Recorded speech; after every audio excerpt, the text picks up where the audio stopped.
என் பிள்ளை என்னென்ன மொழி கத்துக்கணும்ன்றது ஒரு தகப்பனா நான் முடிவெடுக்கணும். நீ வந்து ஹிந்தி பிள்ளை என்ன படிக்கணும் முடிவெடுக்கணும். இங்க சாதி வேறுபாடால பொண்ணு கொடுக்க மாட்டேங்கிறாங்கன்னா அது பொது பிரச்சனை. உங்களுக்கு ஆங்கிலம் தெரியலன்றதுக்காக ஏதோ ஒரு காரணத்துக்காக பொண்ணு கொடுக்கலன்னா அது எப்படி பொது பிரச்சனை ஆகும்? இந்த மண்ணில் மட்டும்தான் தமிழ் வந்து கட்டாயமா படிக்கணும் ஒரு சட்டமே ஏற்ற வேண்டிய நிலைமை வந்துச்சு. இது கேவலமா இல்ல இந்த நாட்டுல? ஆங்கிலம் தெரியலன்னா அலுவலகத்துல உங்க அணியில எல்லாருமே பொது பிரச்சனையை பேசாம தனிப்பட்ட பிரச்சனையை பேசுறீங்க. சம்பந்தப்பட்ட விஷயத்தை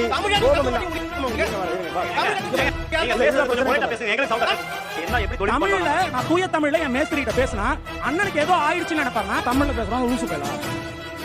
என் மொழியை அழிக்க வேண்டும் என்கிற உள்நோக்கம் ஒருவருக்கு இருக்குன்னு தெரிஞ்சா கூட எனக்கு தவிர்க்க முடியாத கோபம். அது எல்லாருக்கும் ஒரு நினைக்கிறது. இந்த இனத்துக்கே உரிய பிரச்சனை இது. அனைவருக்கும் கோபிநாத்தின் அன்பு வணக்கம். வணக்கம் தம்பி. தூய தமிழில் பேசுபவர்கள் ஒரு பக்கம், தூய தமிழில் பேசுவது இயல்பாக இல்லை என்று சொல்லக்கூடிய ஒரு தரம் நடக்க போகுது. என்ன நடக்க போகுதுன்னு தெரியல, ஆனா என்னமோ நடக்க போகுது.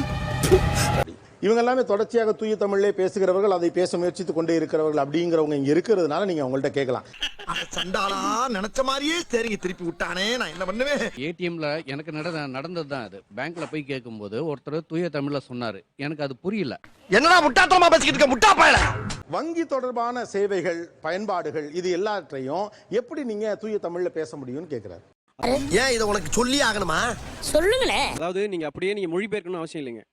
நமக்கு என்ன தெரியுமோ அதை சொல்லலாம். இப்ப காசோலைன்னு சொல்லலாம், செக்குன்னு சொல்றீங்க, காசோலைன்னு சொல்லலாம். அப்படிங்களா? ரொம்ப சந்தோஷம். நீங்க எந்த வங்கிக்கு வேணா போங்க, காசோலைன்னா வந்து அவங்களே உங்களை பார்ப்பாங்க. நீங்க ஒரு வங்கியில போய் பணம் எடுக்கிறதுக்கான ரசீது எடுத்தீங்கன்னா ஆங்கிலத்திலையும் தமிழ்லயும் இருக்கும். தமிழ்ல காசோலை என்னன்னு இருக்கு. நீங்க காசோலை என்பது சொல்வதற்கு உங்களுக்கு கொஞ்சம் இயல்பு மாதிரி தான் இருக்கலாம். பணம் எடுக்க போறேன்னு வீட்டுல சொல்லிட்டு அங்க போயிட்டு நான் வந்து வித்ட்ரா பண்ணனும் தான் அங்க சொல்றீங்க. உண்மை.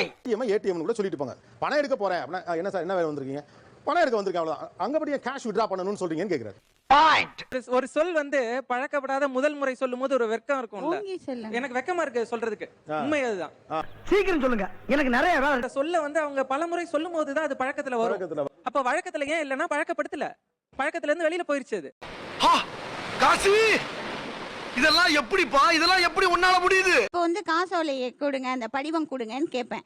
அவர் கொடுப்பார். அந்த தம்பி வந்து கொடுக்கும், நான் அதுல நிறைவு செய்து கொடுப்பேன். நான் சொல்றது கொஞ்சம் மிகையா இருக்கலாம், ஆனா உண்மை. அப்புறம் அவங்களுக்கு வந்து என்னுடைய கையெழுத்தை பார்ப்பாங்க. நான் தமிழ்ல முன்னெழுத்துல இருந்து இப்ப கையெழுத்து வந்து தமிழ்ல தான் போடுவேன். கேட்கும் போது எவ்வளவு சந்தோஷமா இருக்கப்பா. அதனால என்ன அவங்க நல்லா புரிந்து கொண்டாங்க. அப்போ வந்து நான் போகும்போது அவங்க என்னிடத்துல அவங்களே தமிழ்ல தான் பேசுவாங்க. அப்படி நல்லா உரைக்கிற மாதிரி இன்னொரு தடவை சொல்லுங்க. வீட்டுக்குள் அன்றாடம் நான் புழங்கும் பொருட்கள், செய்யும் வேலைகள், இதை எல்லாத்தையும் நான் எப்படி தூய தமிழ்ல பேச முடியும்? இதுக்கு வேற வழக்கம் கேக்குறீங்க. தொலைக்காட்சியை போடுங்க, விசிறியை போடுங்க, விளக்க போடுங்க அப்படின்னு தான் சொல்லுவோம் நம்ம வீட்டுல. நாற்காலி எடுங்க, அங்க போடு, முட்டானங்க எடு, இதை இந்த சின்ன வயசுல எவ்வளவு புத்திசாலித்தனமா பேசுறீங்க. தமிழ்ல எல்லாமே காரண பெயருங்க. நீங்க தமிழ்ல இருளை விளக்குவதனால் விளக்கு, அவ்வளவுதான். விசிறதுனால விசிறி, மின் விசிறி, அவ்வளவுதான். என்ன மூல தம்பி உங்களுக்கு? மடிக்கணி நீ பயன்படுத்திட்டு இருப்போம். நம்ம என்ன பண்ணுவோம், இப்ப எடுத்து வச்சுக்கணும்னு வச்சுக்கோங்களேன், நான் அப்படியே கிளம்பி போயிருவேன். உடனே அம்மா சொல்லுவாங்க, கணினி ஓரமா வச்சு தேநீர் போட்டுட்டாங்க. உங்களை மாதிரி மனுஷன்லாம் இருக்கனாலதான் கொஞ்சமாச்சும் மழை பெய்யுது. செல்போனுக்கு சார்ஜ் போடுமா அப்படின்னு சொல்றோம். சார்ஜ்ன்ற ஒரு வார்த்தை நமக்கு தமிழ் மாதிரியே பழகிடுச்சு. அவங்களே எல்லாரும் வீட்ல சார்ஜ்னு சொல்லுவாங்க. மின்னோட்டம் போடும் தான் சொல்லுவாங்க. அதாவது வாய்க்கு வந்தபடி எல்லாம் பேசப்படாது. எதா இருந்தாலும் நியாயமா பேசணுமா இல்லையா? முழு நேரமா தொலைக்காட்சி பாக்குறோம். தொலைக்காட்சியில காமிக்கிறீங்க காஃபி குடி, இப்படி சொல்லி சொல்லி நீங்க எங்களை பதிய வைக்கிறீங்க. எதை சொல்றாங்கல்ல, வீட்டுல நாங்க பேசுறது இல்ல. ஐயோ நீங்க ரொம்ப டேஞ்சர் போல்தே. தமிழை திணிக்கிறீங்க உங்க பசங்களுக்கு மேல. இது தமிழ் மட்டுமே பேசப்பட்ட ஒரு மண்ணு. இது சூப்பர். பிற மொழி சொற்கள் திணிக்கப்பட்டது. அந்த திணிப்பை கேள்வி கேட்காத நீங்க நாங்க தமிழ் பேசணும்னு திணிக்கிறத கேள்வி கேட்க உங்களுக்கு எந்த உரிமையும் கிடையாது. இது நியாயம், இது தர்மம். என்ன இருந்தாலும் படிச்சவங்க இல்லையா? இந்த மண்ணில் மட்டும்தான் தமிழ் வந்து கட்டாயமா படிக்கணும் ஒரு சட்டமே ஏற்ற வேண்டிய நிலைமை வந்துருச்சு. இது கேவலமா இல்ல இந்த நாட்டுல? சோத்துக்கு பியத்துக்கிற நாய்களா? தமிழ் பேசுறது நார்மல், ஆனா அது கலப்படம் இல்லாம பேசுறது தான் ரொம்ப கஷ்டமா இருக்குன்னு சொல்றேன். கலப்படமோட பேசுறது தமிழ் நாங்க பேசிட்டு இருக்கோம். இவ்வளவு கேவலப்பட்ட ஒரு பொழப்பு தேவையா? இப்ப நான் என் ஃப்ரெண்டு கிட்ட போயிட்டு, மச்சான் நான் வங்கிக்கு போயிட்டு வந்தேன்னா, டேய் நார்மலா பேசுறா அப்படின்றான். இடையில எசகு பசங்க பேசிக்கிட்டு இருக்க, அடி வாங்கியே செத்து போடா நீ. So that is the normal. இப்ப அதான் நார்மலா இருக்கு. நம்ம கலப்படத்தோட பேசினாதான் மத்தவங்களுக்கு புரியுதுன்னா நம்ம அப்படிதான் பேச பழகிக்கணும். இதோட பேச்சை நிறுத்து. அதிகாரிங்க சொல்றது கேட்டுன்னு போயினே இருக்கணும். தமிழ்ல பேசுவது என்பது தமிழுக்கு தெய்வீக தன்மை இல்லைன்னு சொல்லி சமஸ்கிருத சொல்லி மணிப்பிரவாள நடை நீங்க புகுத்துனாங்க. அப்படிப்பட்ட மண் இது. நீங்க நினைக்கிற மாதிரி நீங்க சொல்ற அந்த நான் பேங்க்குக்கு போயிட்டு வந்தேன்னு சொல்றதுனால அது நார்மலா இல்ல. இது மொழி சிதைவு. வந்துட்டான்ல. பணம் எடுத்துட்டு வரேன்னு சொல்லிட்டு வங்கியில போய் கேஷ் வித்ட்ரா பண்ணணும்னு சொல்றீங்கல்ல, தெரிஞ்ச மொழியை நீங்க ரெண்டு இடத்துல வேற வேற மாதிரி பேசுறீங்க. நான் இங்க பாரு 2 பிஸ்கட் போட்டேன் அவ்வளவு நன்றியோட இருக்கு. மனுஷங்க அப்படி இருக்கீங்களா? ஏன்டா அப்படி இருக்கீங்க? ஏன்டா அப்படி இருக்கீங்க? நீங்க காசோலை அப்படின்னு சொல்றதுக்கு அவன் என்னடா அது அப்படின்னு இன்னொரு வாட்டி கேட்கும் போது நான் திருப்பி டைம் சேவிங் அவ்வளவுதான் சிம்பிள். ஏதோ பேசுறதுக்காக நான் பேசிட்டு இருக்காத. நேரத்துக்கு அடுத்தாத நல்ல விவரமா பேசு. இல்ல அந்த டைத்தை சேவ் பண்ணி என்ன பண்றீங்க? இல்ல இட்ஸ் ஜஸ்ட் ரொம்ப ஈஸியா இல்ல தடுமாறீங்களா? இட்ஸ் ஜஸ்ட் ஆக்சுவலி அப்படி தடுமாறீங்களா? அதுல தான் டைம் வேஸ்ட் ஆகுது. நான் ஒரு கட்டட தொழில் பண்றேன். நான் சைட்டுக்கு போறப்ப என் மேஸ்திரி இருக்காரு. மேஸ்திரி இந்த மாதிரி டைல்ஸ் வந்து இறங்கிச்சா, இந்த மாதிரி விஷயங்களை நான் மேஸ்திரி கிட்ட நான் பேசுவேன். டேய், இது உனக்கு நியாயமா படுதாடா? இது ஒரு கதை நீங்க வந்து சொல்லி வியாபாரத்துக்கு எடுத்துட்டியாடா? நான் மேஸ்திரி கிட்ட போய் தூய தமிழ்ல பேசுறேன்னா அவர் எந்த மாதிரி ரியாக்ட் பண்ணுவார்னா, அண்ணனுக்கு ஏதோ ஆகி போச்சு போல இருக்கு, ஒரு மாதிரியா பேசுறாரு. இப்ப என்ன பண்ண சொல்ற? ஒண்ணும் பண்ண முடியாது. சாகர வரைக்கும் இதே கதிதான். தமிழ்ல பேசினா ஒரு மேஸ்திரின்றவர் அண்ணனுக்கு ஏதோ ஆயிடுச்சு போல் இருக்குன்ற சொல்லாடல் பயன்படுத்துவாங்க. Don't speak loose talk. நீங்க சொன்ன வார்த்தை நீங்க என்ன சொல்ல, அண்ணனுக்கு ஏன் இவர் இப்படி பேசுறாரு நீங்க சொல்ல விரும்பல. நீங்க சொல்ற வார்த்தை அண்ணனுக்கு ஏதோ ஆயிடுச்சு அப்படின்னா தமிழ்ல பேசுறாங்க லூசு பேலா. ஐயோ மகனே, அத பத்தி யோசிக்கவே இல்ல. ஒரு விஷயம் நான் சொல்லிடுறேன், நான் படிச்சது சுத்த தமிழ் மீடியம். நீங்க தமிழர் இல்ல நான் சொல்லல, நீங்க தமிழ் உங்களுக்கு தெரியாதுன்னு சொல்லல. என்னன்னா சில வார்த்தைகள் சொல்றப்ப அங்க வேலை செய்யக்கூடிய நபர்கள் டைல்ஸ்க்கான வார்த்தையை நான் தமிழ் எனக்கு என்னன்றது தெரியாது. நான் தமிழ்ல தெரியாது. இவனு ஈக்குவலா மைண்டம் பண்றானே.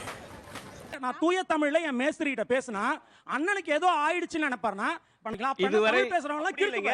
ஐயோ, எந்த ட்ரெண்ட்ல பேசினாலும் எந்த ரூட்ல போனாலும் விடவே மாட்டேங்கிறானே. நான் என்ன பண்ணு? இது வரைக்கும் ஒரு மொழியில பேசிட்டு இருக்கேன். எப்படி டைல்ஸ் வந்துருச்சான்னு கேக்குறேன். நாளைக்கு நான் விடிஞ்சு போயிட்டு நான் டைல்ஸ்க்கான வேற வழியில பேசுறப்ப அவனுக்கு வித்தியாசமா தெரியும். என்ன அண்ணன் ஏதோ வித்தியாசம் தெரியுது. ஐயோ, பேசாம தூங்கி இருக்கலாம்.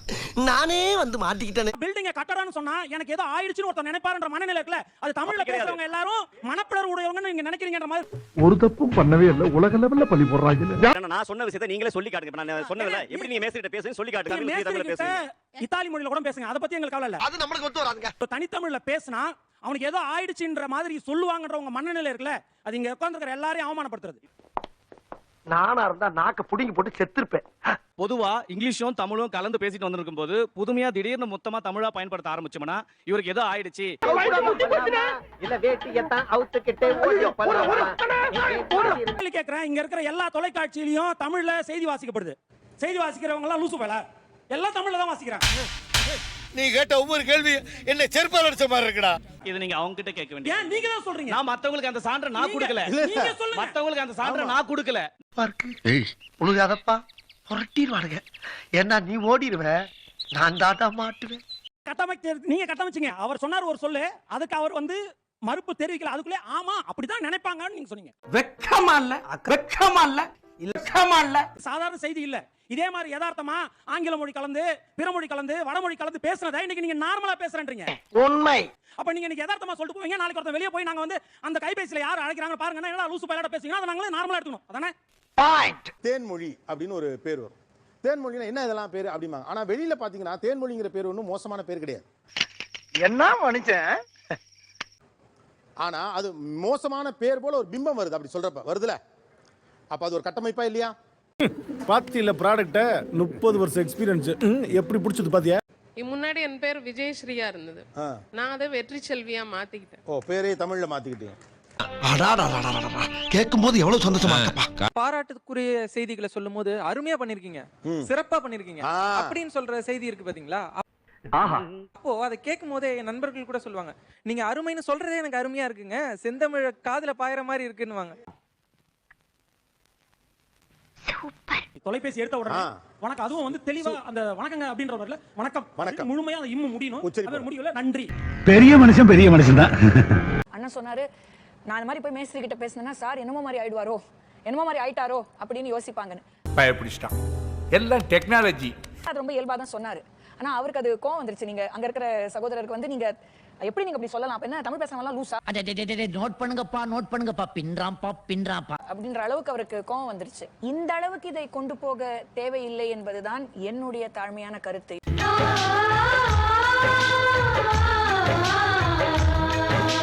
அதேதான் நானும் சொல்ல வரேன். இந்த மண்ணில் நாங்க தமிழ் படிச்சுக்கிறோம்.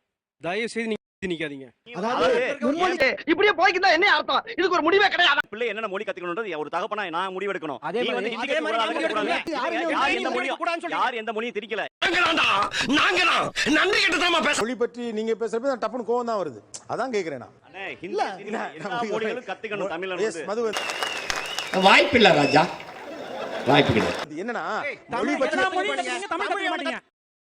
இருங்க இதுதான் நான் படிச்ச தமிழ் மீடியங்க. நான் படிச்ச தமிழ் மீடியங்க. தமிழ் மீடியம் படிச்சேன். மொழி சம்பந்தப்பட்ட விஷயத்தை கோபம் இல்ல. இருங்க வர இருங்க பாஸ். நீங்க பேசுறது கொஞ்சம் போயிட்டா பேசுங்க. எங்களுக்கு சவுண்ட் என்ன கரெக்ட்டா இருக்குமா? கொண்டே இல்லையா? அமைதியா இருங்க ரெண்டு பேருமே. ஏன் கோபம் இல்லாமல் இதை அணுக முடியாது? கோபப்படாதீங்க. என்ன கோபப்படாதீங்க? பொறுமையா இருங்க. பொறுமையா இருங்க. வீட்டுக்கு போங்க. வீட்டுக்கு போங்க. சார் தமிழ் ஏன் பேசணும்னு இல்ல, தமிழ்ல மட்டுமே ஏன் பேசணும்னு தான் கேட்டேன். மொழி என்பது சமூக அதிகாரத்தோட கட்டமைக்கப்பட்டது. மொழி என்பது கலாச்சாரத்தோட கட்டமைக்கப்பட்டது. மொழி என்பது மண்ணோட கட்டமைக்கப்பட்டது. யார் சாமி இவன்? எங்கிருந்து வந்திருக்கான்? நீங்க அதுல இருந்து ஒரு சொல்ல தூக்கி கடாசுறீங்கன்னா இது மூணுல இருந்து ஏதோ ஒரு பகுதி தூக்கி கடாசுறீங்க. இன்னைக்கு நீங்க நாளை புடுங்குவீங்க, நாளைக்கு உங்க பையன் இன்னொரு நாளை புடுங்குவாங்க. சத்தியமா 25 வருஷத்துக்கு முன்னாடி என்னையே நான் பார்த்த மாதிரி இருக்கு. இதுதாங்க நடந்தது. இது நீங்க கேட்டீங்களா ஏன் இது உரையாடலானது? இது 2000 வருட சண்டை. இது எப்படி இன்னைக்கு மட்டும் உரையாடல் ஆயிடும்? இங்க சாதி வேறுபாடால பொண்ணு கொடுக்க மாட்டேங்கிறாங்கன்னா அது பொது பிரச்சனை. உங்களுக்கு ஆங்கிலம் தெரியலன்றதுக்காக ஏதோ ஒரு காரணத்துக்காக பொண்ணு கொடுக்கலன்னா அது எப்படி பொது பிரச்சனை ஆகும்? ஆங்கிலம் தெரியலனா அலுவலகத்துல வேலையே இல்லையே. உங்க அணியில எல்லாருமே பொது பிரச்சனையை பேசாம தனிப்பட்ட பிரச்சனையை பேசுறீங்க. என் மொழியை அழிக்க வேண்டும் என்கிற உள்நோக்கம் ஒருவருக்கு இருக்குன்னு தெரிஞ்சா கூட எனக்கு தவிர்க்க முடியாத கோபம் வரும். அது எல்லாருக்கும் வரும் நினைக்கிறது. இந்த இனத்துக்கே உரிய பிரச்சனை இது. மீது உங்களுக்கு இருக்கும் ஈர்ப்பு ஒண்ணு. ரெண்டாவது என்னன்னா நான் ஆங்கிலம் பேசும்போது வேற எதையும் கலக்கிறது இல்ல. ஒரு இன்னொரு மொழியவே நான் கரெக்டா பேச நினைக்கிறப்ப என் மொழியை நான் சரியா பேசணும். சந்தோஷமாக வீட்டுக்கு செல்லுங்கள். நன்றி, வணக்கம்.